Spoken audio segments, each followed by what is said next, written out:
Get ready to learn how to make homemade cabbage rolls. These are delicious, hearty, and they're so perfect for any occasion. And they're not that hard to make at home.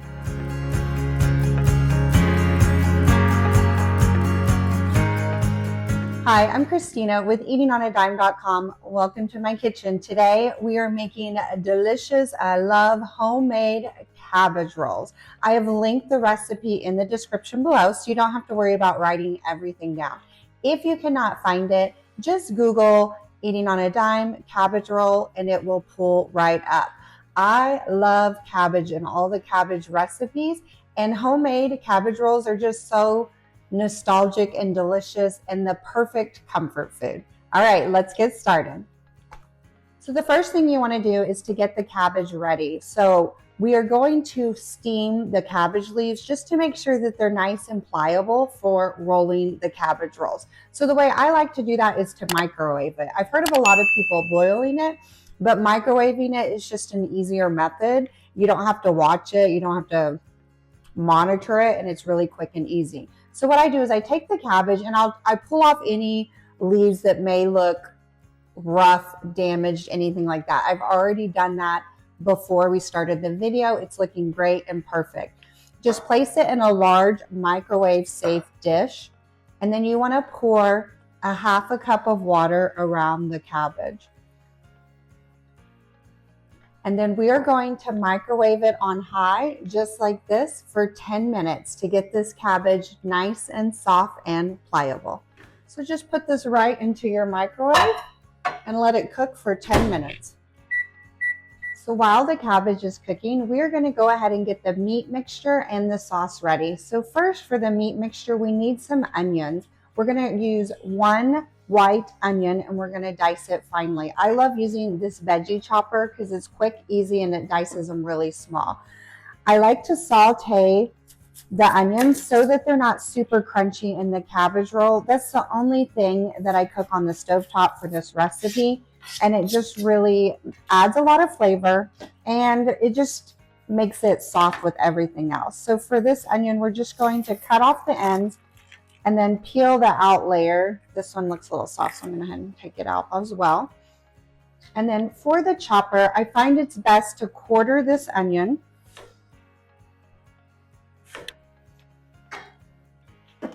And then take each quarter and put it into your chopper, kind of press the triangle inside, the pointing inside down, so it stays, and then chop it. And you get perfectly chopped onions every single time. Now you can do a yellow onion if you prefer. I like the white, it's just my preference, but if you're more of a onion girl or gal or guy, do that instead. Okay, once this gets nice and chopped, we're gonna head on over to the stovetop and get these sauteed. I wanna show you how this works, how it's so perfectly chopped here. I'm gonna link this chopper in the description. My sister and I have been obsessed with it, and it's a game changer for getting those veggies nice and finely diced. Okay, welcome to my stovetop. We're just gonna preheat a tablespoon of olive oil over medium-high heat. You wanna get it nice and hot, and then we're gonna get those onions added. Once that oil is nice and hot, add the onions to the skillet. You can hear it sizzling. And you're just wanting to saute these for about 5 to 7 minutes until they are nice and hot.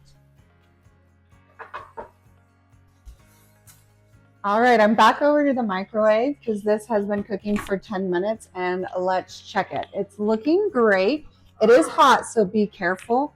I like to check the leaves, and then what we're gonna do is flip it over. We're gonna flip the cabbage over and cook it for 10 more minutes with the other side up. Okay, so it's flipped with the core side up now, and we're gonna cook it for 10 more minutes. I just used 2 spoons to flip that over so that I didn't burn my hands. The onions are looking perfectly brown. Now add in 2 teaspoons of minced garlic, and you're just wanting to cook that with the garlic for about a minute, just until the garlic is activated and you can really smell it. The reason we add it in later is so that we don't burn the garlic, because there's nothing worse than burnt garlic, but we do want it to get activated so it gets the most flavor to our mixture. So once the onions are soft, we're going to take it from the stovetop and add it to our mixing bowl. You'll want to let it cool slightly so that it's safe enough to handle in case you're going to mix with your hands, which I love doing, but you can also use a good silicone spoon or wooden spoon as well. So go ahead and just add those right to your mixing bowl. It smells amazing already.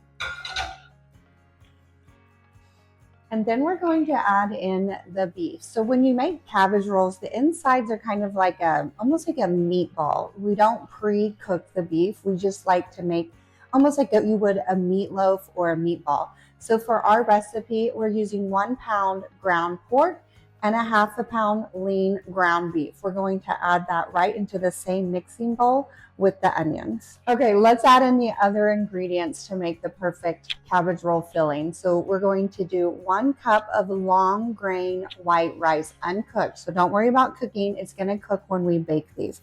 We're going to add that as well. Then 1 large egg, and I just beat it together, so pre-mix it. So you don't have to worry about like beating it in with the meat mixture. It's always best just to beat it with a fork before you add it to your mixture. I just put it in the measuring cup that I use for my water for the cabbage, since I'm gonna wash it anyway. And then let's add in our seasonings. We like to keep it simple and easy. There's so much flavor with the onions and everything else that we don't need a ton. First, we're going to use Italian seasoning mix. So this is a store-bought mixture that we love. If you do not have this in your area, I will link a homemade recipe in the description below for you. It's awesome and great. It's a great shortcut in the kitchen that I love. And then we're going to do 1 teaspoon salt.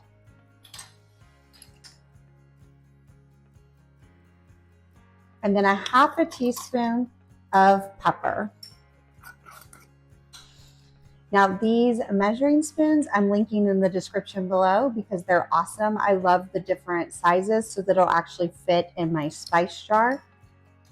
And then this is technically a teaspoon, so I'm just eyeballing it. Perfect.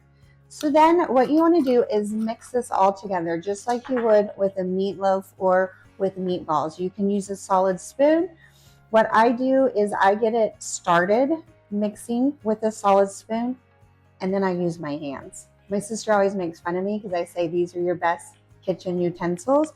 And when you're working with mixing meat with other ingredients, it's truly the case. These are your best utensils. But just so I don't splash that egg everywhere, I'm going to get it started with the spoon and then I'm going to get it together and mix it with my hands until it's all thoroughly combined. Okay, so everything's started mixture. Now just take your fingers and really mix that together to get everything evenly incorporated. Because you want the same amount of rice and onions and pork and beef in each cabbage roll. So it's just important that you get it well mixed. So once the meat mixture is all combined, go ahead and set that aside and we're gonna get our sauce together. So then when we assemble these, it goes pretty quickly. Get out another mixing bowl and we're gonna add in 1 can tomato sauce. This is a 15-ounce can of tomato sauce and then 28 ounces of crushed tomatoes. So I have 2 15-ounce cans crushed tomatoes. So I'm just gonna do 1 can and then almost a whole another can to get close to that 28 ounces and it's gonna work great. This is gonna make a sauce, so it's not as important to be exact in the sauce ingredients. And me, I like things a little extra saucy, so I'm not gonna be too worried about it. Now we're gonna add in some brown sugar. This helps cut that I don't know how to say it, guys. I'm not real good with words, but you know what I mean, that acid flavor that the tomatoes can get, and sometimes it can be bitter. I'm gonna do 2 tablespoons brown sugar. I think the brown sugar adds a lot of flavor with these cabbage rolls, so that's why I do brown over white. I'm gonna link for you guys this little brown sugar bear. I love this guy. He keeps my brown sugar nice and soft. So I'm gonna link that in the description below in case anyone asks about my little brown sugar bear. Then we're going to add 2 tablespoons tomato paste. This is going to help thicken the sauce a little bit, so it's very important. You don't need the whole can, you just need 2 tablespoons. What I like to do is freeze the rest. You can freeze them in little tablespoon increments. So Next time you need tomato paste, you'll have it on hand and you don't have to buy a whole nother can. Sorry, that's loud. Sorry. And then last but not least, Worcestershire sauce. Hopefully I said that one right. I love the flavor that this adds to any like sauce ingredients. So we're going to do 2 tablespoons of that as well, right into the mixing bowl. And then we're just going to stir to combine all these ingredients together. And the most important thing is to try to dissolve that brown sugar so that your sauce isn't grainy and you don't get like a clump of brown sugar when you're enjoying these cabbage rolls. But it's coming together quite nicely. And then we're going to get these rolls assembled. Okay, our cabbage is ready, our sauce is ready, our filling is ready. Now it's time to assemble the cabbage rolls, the fun part. But first, let's get that oven preheated, because once these are assembled, we are going to bake them. So I'm going to get that oven preheated to 350 degrees, and then we'll start pulling off those cabbage leaves. So here is our perfectly steamed cabbage. So you want to let it set for a little bit, not too long, just enough to where you can handle it with your fingers. So it's still warm, but it's not where it's going to burn yourself. And then you just want to carefully remove the leaves from the cabbage. Now on our recipe, it makes about 12 cabbage rolls. So you want 12 leaves, and you can just see how perfectly pliable those are now that we steamed them. And I'm just going to set them aside right here. You just want to be real careful because they will fall apart. I got to find the end of this one here.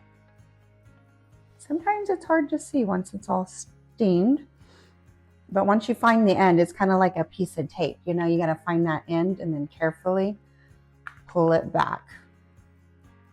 You don't want to skip this step or your cabbage rolls, the cabbage will just disintegrate. So now it's time to start rolling our cabbage rolls. I almost said sausage rolls, but they're cabbage rolls. So first you want to take 1/3 of your sauce and put it in the bottom of a 9x13 baking dish. This is kind of, instead of spraying it with non-stick spray, it helps it not stick to the bottom, but it also gives you sauce on the bottom of your rolls. So your rolls will be completely covered in sauce, top and bottom.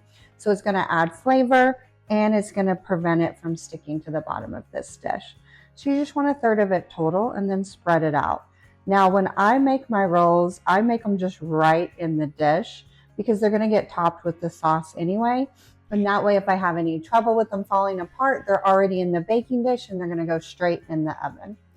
Okay, now it's time to prepare the cabbage roll. So what I like to do is take a piece of the cabbage. I go ahead and lay it into the dish. And then you want about 3 tablespoons of the meat mixture. So I just get about 3 tablespoons in my hand and then form it into the shape that you want your cabbage rolls. I go kind of like a log shape, if you will, and put it on the thickest part of the cabbage leaf. And then you want to roll it just like you would a burrito. Fold the sides in and then tightly roll it to wrap that cabbage all the way around the meat mixture. And then place it in one end of your pan. And then we're going to continue this process until we've made 12 cabbage rolls. Okay, so here's our second one. Just place the cabbage leaf right in your pan. Then go to your meat mixture. Take about 3 tablespoons. That one was a little big. And then form it into a little log. Place it at the widest end. Then roll up your sides just like you would a tortilla.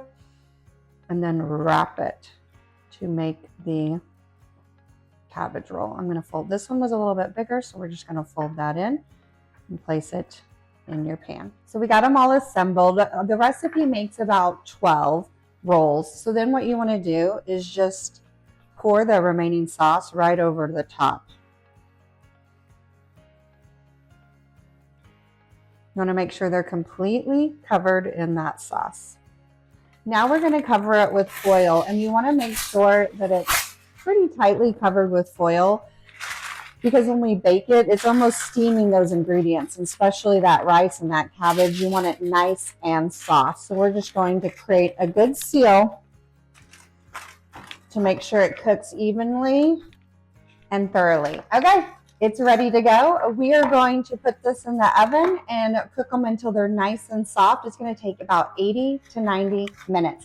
I'm going to get these baking. So these are very filling. It's packed full of rice, beef, pork. So the servings are about 2 cabbage rolls per serving. I like to spoon the extra sauce on top because, as I said before, I like things a little saucy, and it's great and delicious. My favorite thing about this recipe is that the leftovers are great refrigerated because everything's already soft already. You can make this and eat on it all week, and it's amazing and awesome. I cannot wait to try these. Now, when I make these at home, because they're so filling, I usually just serve them as is, or maybe with a side salad just to feel a little bit healthier, but that's all it really needs because it's packed with so much flavor and so many ingredients. So much so I can't even wait to try it. It's delicious. Friends, thank you so much for joining me today in my kitchen. I hope I inspired you to make an easy, delicious homemade meal at home for your family. Also, don't forget today's recipe, cabbage rolls, is linked in the description below. And don't forget to like and subscribe so you don't miss any more of our delicious, easy, family-friendly recipes. And until then, I will see you guys next time. Enjoy your dinner. Bye, friends.